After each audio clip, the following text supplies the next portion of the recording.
This is a Primetime Local News Update. Good morning, I'm Brett Holden with a look at your local news. Our Michaela Henschel sat down with the Synergy Credit Union to talk about preventing fraud. Here's Michaela.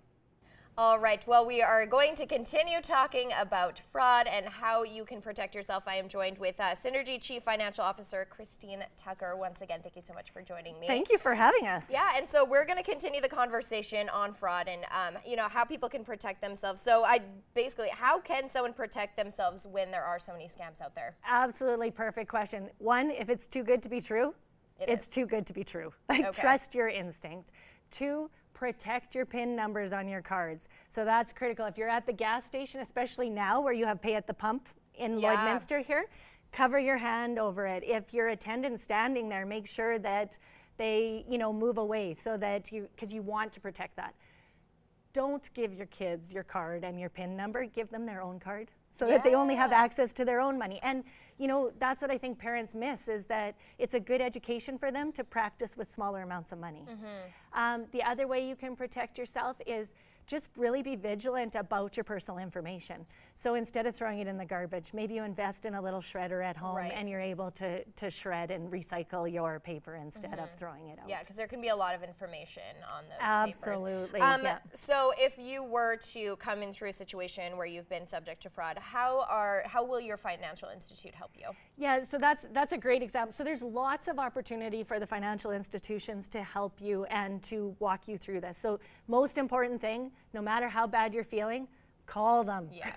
And call them quickly. Okay. And so they will walk you through some of the steps. They will, one, make sure that the card automatically stops working, and they will also block access to your bank, like into your online bankings, to make sure that nobody can get in there and pay bills, etc. Right. So that's crucial. And I think sometimes people are embarrassed, but the quicker they can get to their financial institution, the better. Okay, so call immediately if there's any, even if you suspect there's an activity, maybe call. For sure. And for us, and I believe many FIs are the same, they have on ours, you can actually lock your debit card when you're not using it.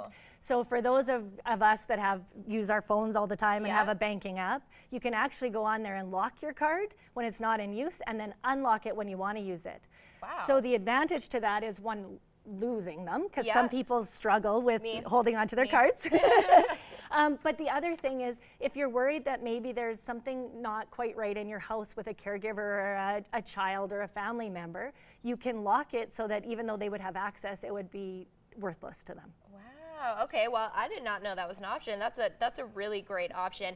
And what are some of the common myths people tend to believe when it comes to fraud? Yeah. So I think the common one is that it's a criminal and that it's somebody out there. I think the other thing is that it can't happen to me. A lot have. So I don't know for you that use TAP at the different industry. A lot of people don't trust that. Right. I want to let everybody know you are protected under that piece. So if you tap for a transaction, there is limits built in, there's abilities to stop those transactions. So the consumer themselves aren't responsible. Okay. So make sure so that's okay, use that. That's what it's there for protection. Okay, great. And then where can people go for more information about fraud? So the good old Google is always a great place. There are tons of examples online, lots of different areas that you can go and get. The Canadian government has a lot on fraud and what to do. There's probably hundreds of websites that you could go and see what are scams and what aren't scams, for sure. And I think you kind of said it best right at the top. If it sounds too good to be true, it probably is, unfortunately. Yes. Well, I want to thank you again. This is Synergy Chief Financial Officer Christine Tucker talking about fraud. So thank you so much for being with me today and sharing all of this insight. I have learned actually quite a bit. So. Well, thank you so much for having us. We really appreciate it. That's all for now. We'll have more local news for you in the next hour. You can always catch more Primetime local news this evening. You can also find us on Facebook, Twitter, Instagram, and YouTube. And if you capture news on video, remember to send it to tvnews@newcap.ca, as it could make you $100 richer. We'll see you again in the next hour.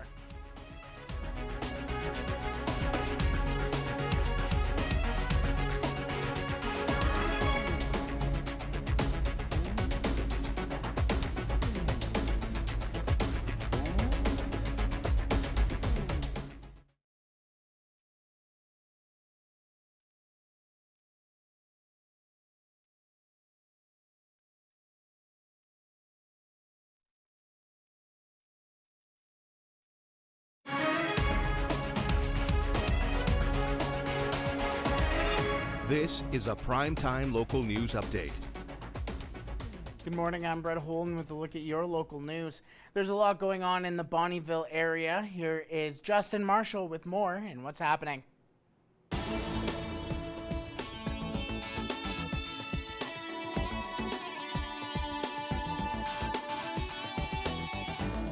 Hey Lakeland, Justin Marshall from Cool 1013 with a look at what's happening around the Lakeland and area. Today, we're at the Bonnyville Centennial Center where 2 Fridays from now, November 2nd, the Road Hammers are going to be playing for the Bonnyville and District Fine Arts Society, raising money for a new theater fund. And I'm pleased to be joined with Mr. Clayton Bellamy now. Why are you doing this, Clayton? You know, it's a great cause. We're raising money for something that's dear to all our hearts in the band, having a home for theater and for the arts for our kids, which is our most precious resource. So we're going to come to town November 2nd and rock and roll for a cause. 7:30 the show, 45 bucks for tickets. They can get them now at the Bonnyville C2 box office website. You can find those all on Google. And then FKB opening for you guys, as well as Carmen Lucia. Tell me, so this is all to raise money for the new Lyle Victor Albert Center. Tell me how that building has been so close to your heart. Well, I think that so many great artists have come out of there. Myself, Mike Plume, Brett Kissel, FKB, Carmen Lucia, and the list goes on and on. So it just shows how important having something like that in our community is. And exciting event just announced today. We are releasing the front row, 2 front row tickets. You can get those right now at the C2. If you go to c2centennialcenter.com, or you can upgrade your tickets if you've already bought tickets for the show and you want to try and get in on those newly released front row seats. You can upgrade them now. Well, it's going to be a great show. Thanks, Clayton. Hey, if you'd like to be featured on what's happening, please email Justin at 1013coolfm.com. Well, what's in the water is important for us as well as our furry friends. Gerard Lampow finds out that it is more than just keeping the water bowl clean. Because the lab will actually measure that number directly. What's in your water? Is that water good for humans? Is it good for livestock? Jennifer Hayden has been with the Ministry of Agriculture for 9 years and is based at the North Battleford office. Knowing what's in the water is a critical concern. What does it contain for minerals or metals or things like sulfate, which are not good for cattle? If water quality is poor, then that affects the steak on your plate from day one. We want to make sure water quality is good so that those cows get a good start. They've got good feed intake, good growth, good immunity, and good production. Officers from the ministry traveled the province testing water sources. So we have water meters that we can take out and help producers. Specifically, they measure electrical conductivity, which will give us an indication of what total dissolved solids, which is a parameter that's probably familiar to most farmers and ranchers. So that's everything in the water that's salt, mineral, metals. The measure of total dissolved solids, or TDS, will determine whether further testing may be needed at the provincial lab in Regina. Producers should be testing. They should know, they should have a benchmark idea of what their TDS is, so that total dissolved solids, and what that's made up of. So is it sodium chloride? Is it salt that's there? Is it sulfate? The ministry has numerous resources available to help producers, and water testing is recommended at least once a year.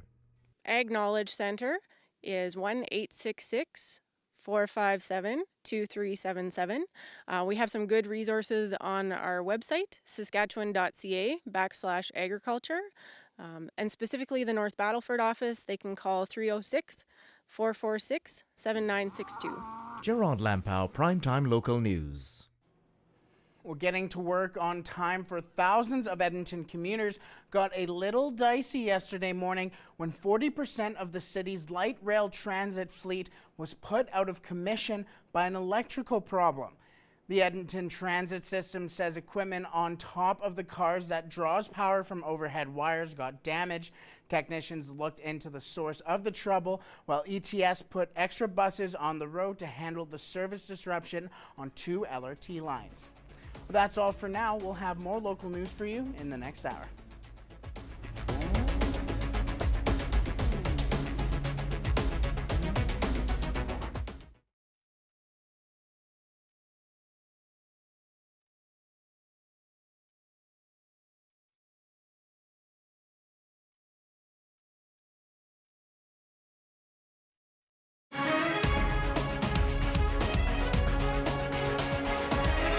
This is a Primetime Local News Update.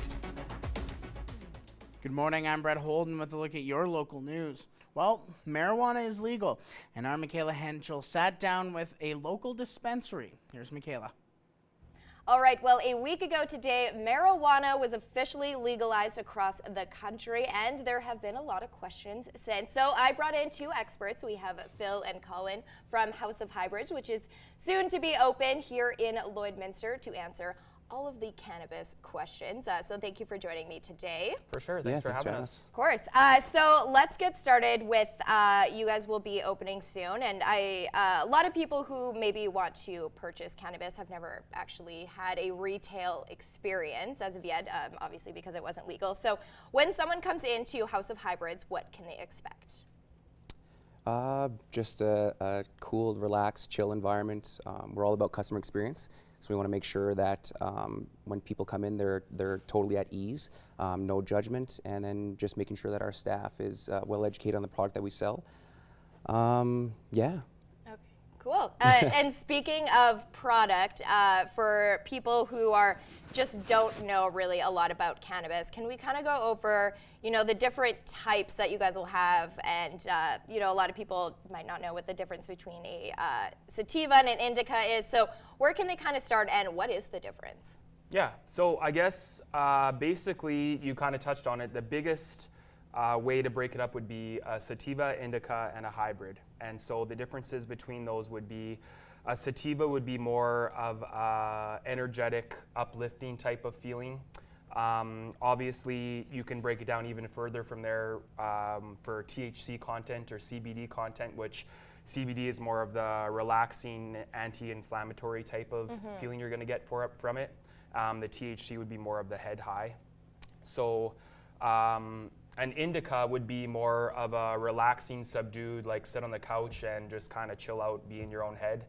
And then a hybrid is pretty much self-explanatory, just a mix between the two. So depending on, they'll have different percentages too. So you could have like a 75% sativa, 25% indica, and that would give you a little bit of both effects depending on how much of each you're looking for. Okay, so when someone comes in to purchase cannabis, this is something that they, it's kind of like a personalized experience. So you can really 100%. Personalize your cannabis. Yeah, for sure. So our bud tenders will be trained, basically, they will be sampling the products that we're bringing in so that, because basically, like you said, every person will have an individual perception of how it affects them. And so we want them to have the knowledge of how the product is going to or should make you feel, and then they can kind of give advice that way to the potential clients. Okay, so and someone who had never had a medical reason to use cannabis but possibly wants to use it, they could come in and find something suitable for them?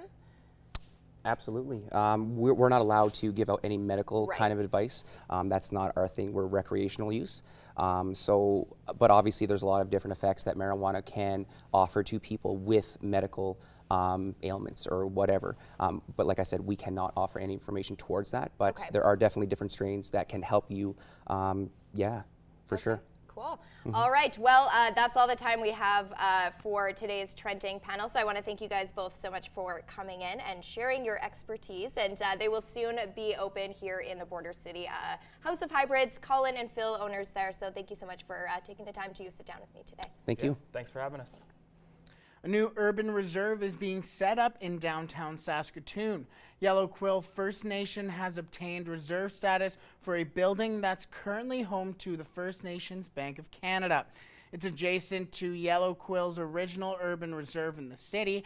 The band says the designation will attract First Nation companies and organizations that want to do business in the downtown area.